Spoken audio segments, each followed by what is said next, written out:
cái sự sự dẫn động nó thì lao thế nào vụ này bèo mình đi tan vụ này hay bỏ sao thống cái thật hiền anh kêu nó vào cái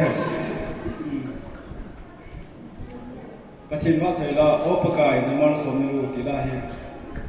sống cái gì